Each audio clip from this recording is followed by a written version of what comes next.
Close encounters with UFOs. Is national security on the line? High-ranking government and military officials from around the world have seen what you won't believe, and they risk their reputations to make the case. They're here, and so is Shirley MacLaine, who's had her own spacecraft sightings and can't wait for the chance to get on board. Next on Larry King Live.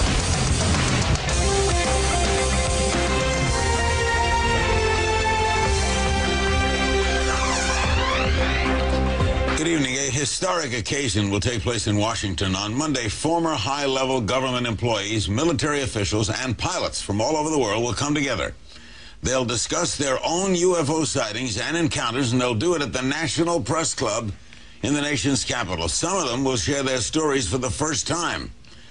This group has gathered together to call on the United States government to take an active role in investigating cases involving unidentified flying objects. That's the topic of our program tonight. Our panel here in Los Angeles, Fife Symington, the former governor of Arizona, who in 1997 ridiculed an infamous UFO sighting by thousands of people in his state and later admitted that he himself saw a craft. James Fox, the filmmaker who is the executive producer of the award-winning feature-length documentary Out of the Blue, the definitive investigation of the UFO phenomenon. Colonel Chuck Halt, United States Air Force retired, was the deputy base commander of Brentwater's Woodbridge, a U.S. military base in Suffolk, England. And in 1980, Chuck and his patrol investigated an internationally known UFO encounter in Rendlesham Forest, close to the Brentwater's Woodbridge case. Sergeant Jim Peniston, U.S. Air Force retired, was a Woodbridge security supervisor at that base in 1980, says he sat with a UFO on the ground for 45 minutes before it hovered above him and shot into the air at an unearthly speed. And in Copenhagen, Denmark, is Nick Pope. For 21 years, Nick was a government official for the British Ministry of Defense. From 91 to 94, he ran the British government's UFO project at the Ministry of Defense, where he researched and investigated the UFO phenomenon for the British government. Fife, are we now saying that the United States is taking this seriously, or is this just an event? I think the United States is taking it seriously, and they need to. It's long overdue. The issues that James has so courageously tackled with his production deals with really the very top sightings around the world, and he's brought this group together for this press conference on Monday, and I think it's a great public service that he's providing. And you're going to moderate it, right? I'm going to moderate it, yes. You were certainly a skeptic, right? Originally, I was a skeptic. And what changed yourself with sighting? Well, I was part of the Phoenix Lights Over Phoenix event back in 1997. And I saw a wedge-shaped craft of enormous proportions fly over what we call the Squaw Peak area in Sunny Slope in Phoenix the night of the event, and it was something to behold. James, you haven't cited it, right? You just did the film. Yes, I just did. I've spoken with a lot of high-ranking military and government officials from several countries. What got you involved to even do the film? Well, it was an interest I had of mine. And it was a personal investigation, I guess, and I started to document some of this stuff on camera, and next thing I knew, I ended up with the film. 12 years later. Will you be there Monday, too? Absolutely, yes.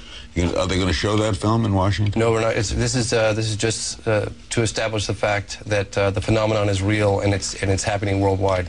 All right, Colonel Halt, the United States Air Force retired, was deputy base commander at Brentwater's Woodbridge. That's a U.S. military base in Suffolk, England, right? That's correct. Is it still there, that base? It's still there, but the base is now closed. Okay. It's been returned back to its civilian owners and made into council housing, something like Section 8 housing. What, if anything, did you see? I saw some lights I couldn't explain. Very unusual lights. I don't mean just a light like a bulb. I saw something that was oval-shaped, maybe 10, 12, 14, 16 inches across, had a black center. It sort of winked, and it appeared to be dripping something like molten metal off it. It moved horizontally through the trees, avoiding trees, occasionally bobbed up and down a little vertical distance. It came toward us at one point. It receded. We were very concerned, but we tried to approach it to see if we could get close enough to discern what it was.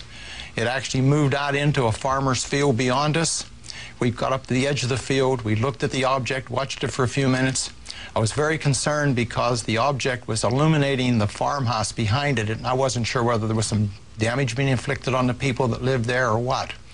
Suddenly the object just exploded silently into 5 white objects, and it disappeared. What time of day?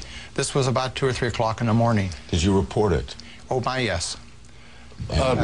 One thing I want to say quickly is that I think the objects overhead were far more interesting. Yes. The next series of events. While we were in the field investigating, and we were actually looking for maybe burn marks on the ground from what was apparently dripping off this object, we noticed 3 objects to the north in the sky. They initially were elliptical. They were illuminated with multiple lights and were moving at high speed in sharp angular patterns. We noticed 2 objects to the south. One of them approached us at very high speed and sent down a beam. I would equate it now to a laser beam at our feet. Who's the we, Colonel? There were 5 of us. I took 5 people out to investigate. What did your command superiors say? At that time, my superiors were silent. It was 2 or 3 o'clock in the morning. I was communicating with the command post. I did take an audio tape. In fact, I brought the original tape recorder with me. It's a little linear tape recorder that I carried around the base. And I made a tape recording, which is about 15 or 20 minutes long. It's rather famous now. And did you play it for them? Oh, definitely. I played it the next day. What did they say?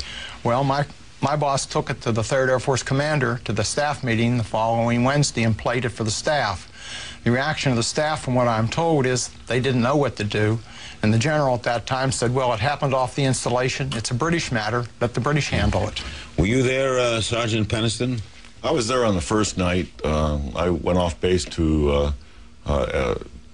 check out a possible aircraft downing. I thought it was an aircraft crash, and I took my team with me. And when we got to the wooded line off the east gate, we discovered a craft of unknown origin.